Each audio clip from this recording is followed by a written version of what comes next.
بیٹے کا باپ ہوں اور بہت خوش ہوں۔ اصل میں بیمار میری بیوی تھی۔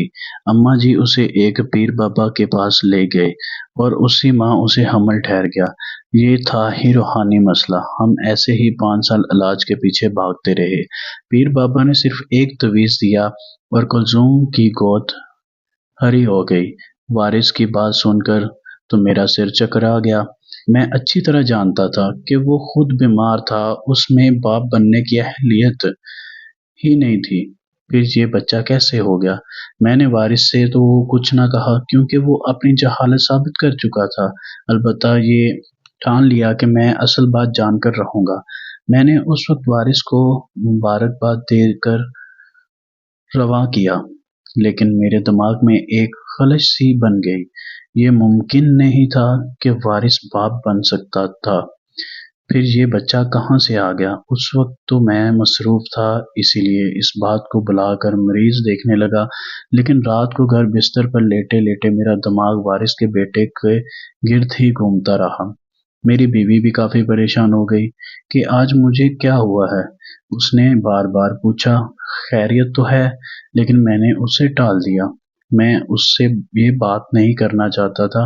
وہ میرے پاس خاموشی سے لیٹ گئی اور شاہد مجھے یہ سمجھ کر کہ مجھے نیند نہیں آ رہی، میرے جسم کے ساتھ کھیلنے لگی۔ اس نے میرے ہونٹ چومے، میری چھاتی پر ہاتھ پھیرا اور میرے لن کو ہاتھ میں لے کر اٹھانے کی کوشش کی، لیکن میرا دماغ اتنا مصروف تھا کہ اس کی اچھی خاصی کوشش سے بھی میرا لن اٹھ نہ سکا۔ آخر وہ مایوس ہو کر سو گئی اور میں سونے کی کوشش کرنے لگا۔ 2-3 دن تک میرے دماغ میں یہ الجھن گھر کیے ہوئی تھی، وارث باپ کیسے بن گیا؟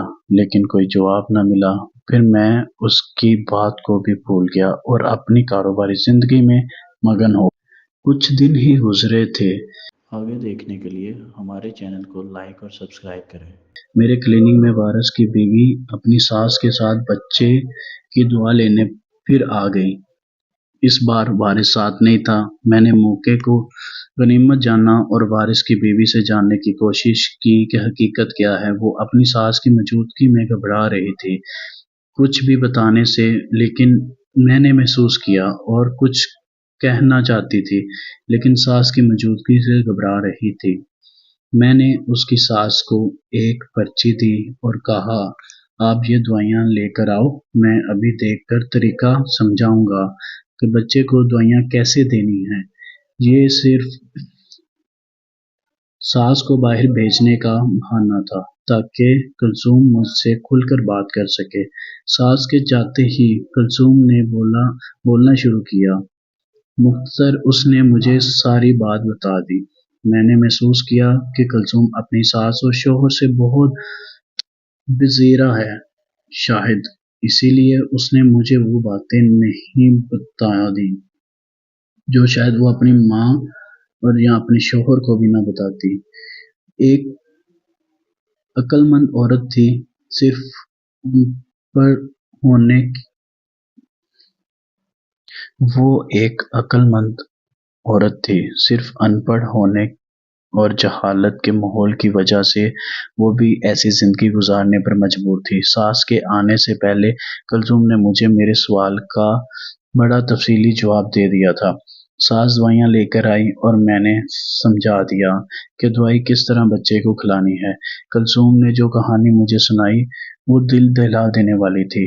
ہمارے معاشرے کے بے شمار جہالت کے رنگوں میں سے ایک بدنما رنگ تھی، اور عزت دار بننے والے جاہل لوگوں کے منہ پہ ایک گہرا تماچا تھا۔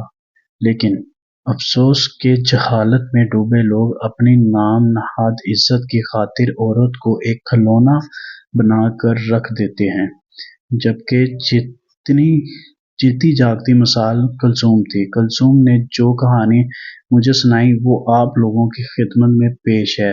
آپ لوگ فیصلہ کریں کہ ہمارا معاشرہ کس قدر بیمار معاشرہ ہے۔ کلثوم نے آگے دیکھنے کے لیے ہمارے چینل کو لائک اور سبسکرائب کریں۔